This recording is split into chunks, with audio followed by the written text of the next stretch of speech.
Cerita novel Kaisar Penentang Langit. Selamat menyimak dan menikmati. Bab 3014. Boom! Pada saat ini, Lin Yan mengayunkan tinjunya ke langit.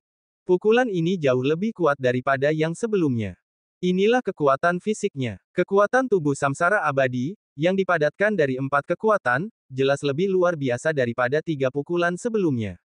Petir belum menyambar, tetapi pukulan tunggal ini, yang melesat ke langit, membubarkan banyak awan petir. Makhluk di area terlarang itu terkonsentrasi, menjadi semakin terkejut.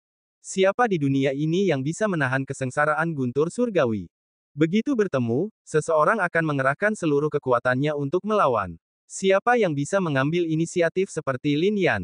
Bas! Awan petir itu menghilang, tetapi kemudian menyatu kembali. Selama bertahun-tahun, kesengsaraan guntur surgawi yang dihadapi Lin Yan menjadi semakin kuat. Dahulu, awan petir dapat menutupi langit sejauh ratusan atau bahkan ribuan mil. Sekarang, awan petir itu hampir tidak terlihat, dan mustahil untuk mengetahui seberapa luas cakupannya. Tetapi sekarang, awan petir itu perlahan menyusut. Awan petir itu telah mengembun menjadi satu massa. Massa ini, tepat di atas kepala Lin Yan, tidak seluas sebelumnya, tetapi bahkan lebih mengerikan. Itu adalah kondensasi dari semua awan petir. Pada saat ini, Lin Yan mengayunkan tinjunya lagi.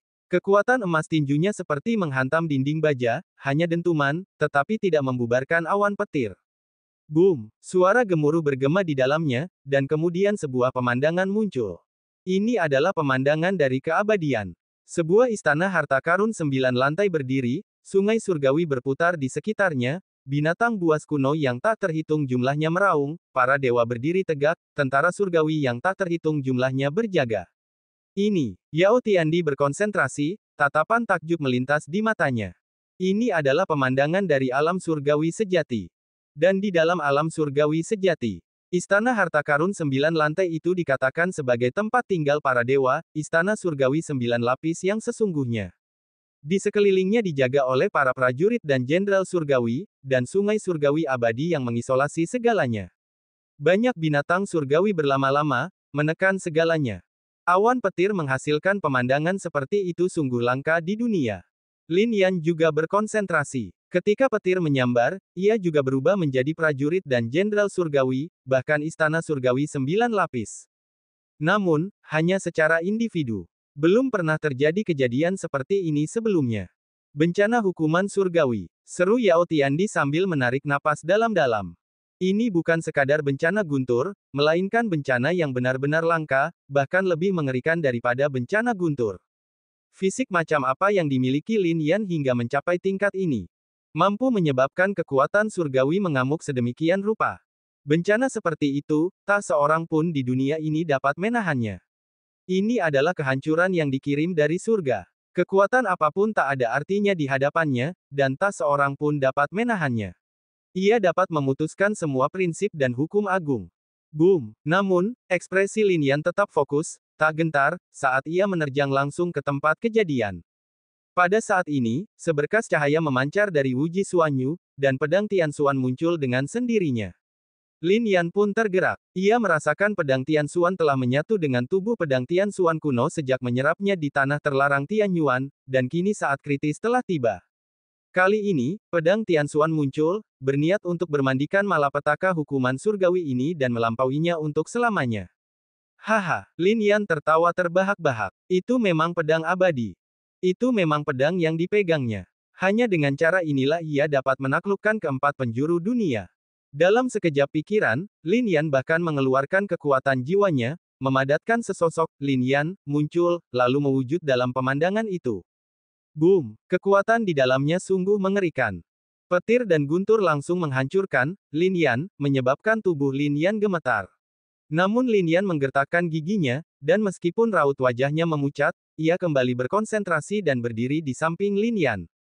Kali ini, Lin Yan, yang terpancar dari kekuatan jiwanya, bahkan lebih kuat. Ia berdiri diam di dalam pemandangan itu. Kini di dalam awan petir, Lin Yan juga telah memasuki pemandangan itu. Ia berdiri di sebuah alun-alun luas di bawah istana surgawi 9 lapis, yang telah diubah oleh awan petir itu. Di hadapannya terbentang parade prajurit, jenderal, dan binatang surgawi yang tak berujung. Pada saat itu, mata yang tak terhitung jumlahnya tertuju pada Lin Yan, dipenuhi dengan niat membunuh. Bunuh! Para prajurit, jenderal, dan binatang surgawi ini meneriakkan seruan perang kuno. Dalam sekejap, aura kekuatan surgawi yang tak berujung pun mengikutinya. Aura yang dahsyat ini cukup untuk membanjiri banyak kultivator kuat, membuat mereka terengah-engah di bawah tekanan. Namun Lin Yan, yang terjebak di tengah semua itu, menggertakkan giginya dan menerjang maju. Lin Yan yang berkekuatan jiwa itu juga menerjang maju. Terlepas dari jutaan, puluhan juta, bahkan miliaran prajurit, jenderal, dan binatang surgawi, Lin Yan tidak mundur.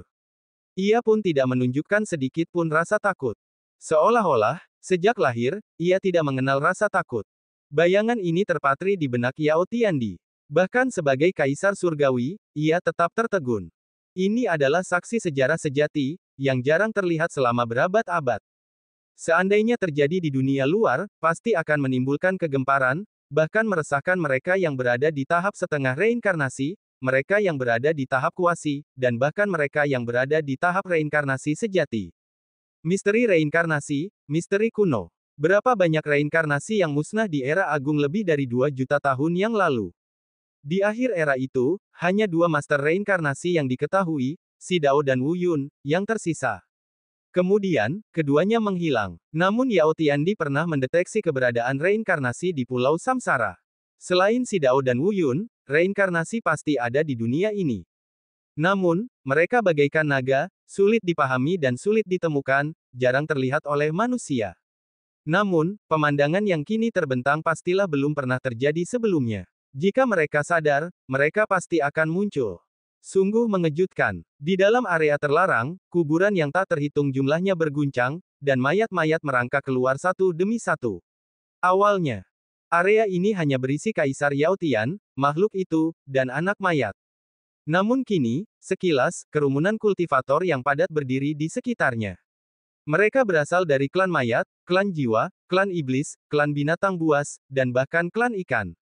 Mereka semua menatap kosong ke angkasa, mata mereka dipenuhi kejutan dan keheranan. Kaisar Yao Tian, setelah melihat nama-nama di batu nisan mereka, berhenti sejenak. Mereka semua adalah tokoh terkemuka dari zaman kuno.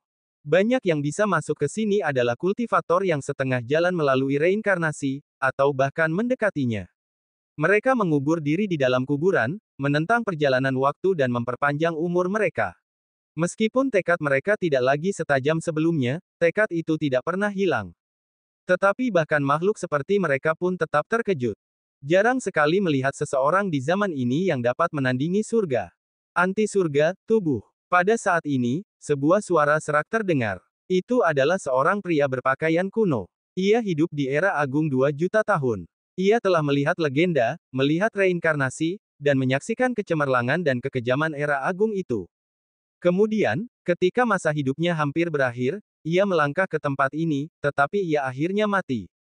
Sekarang ia adalah mayat, tetapi masih ada jejak tekad yang tersisa. Mendengar ini, banyak praktisi di sekitar menghela napas.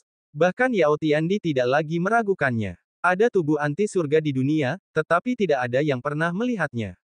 Karena tubuh anti surga tidak akan tumbuh dewasa, begitu ia lahir, ia akan dihancurkan oleh surga.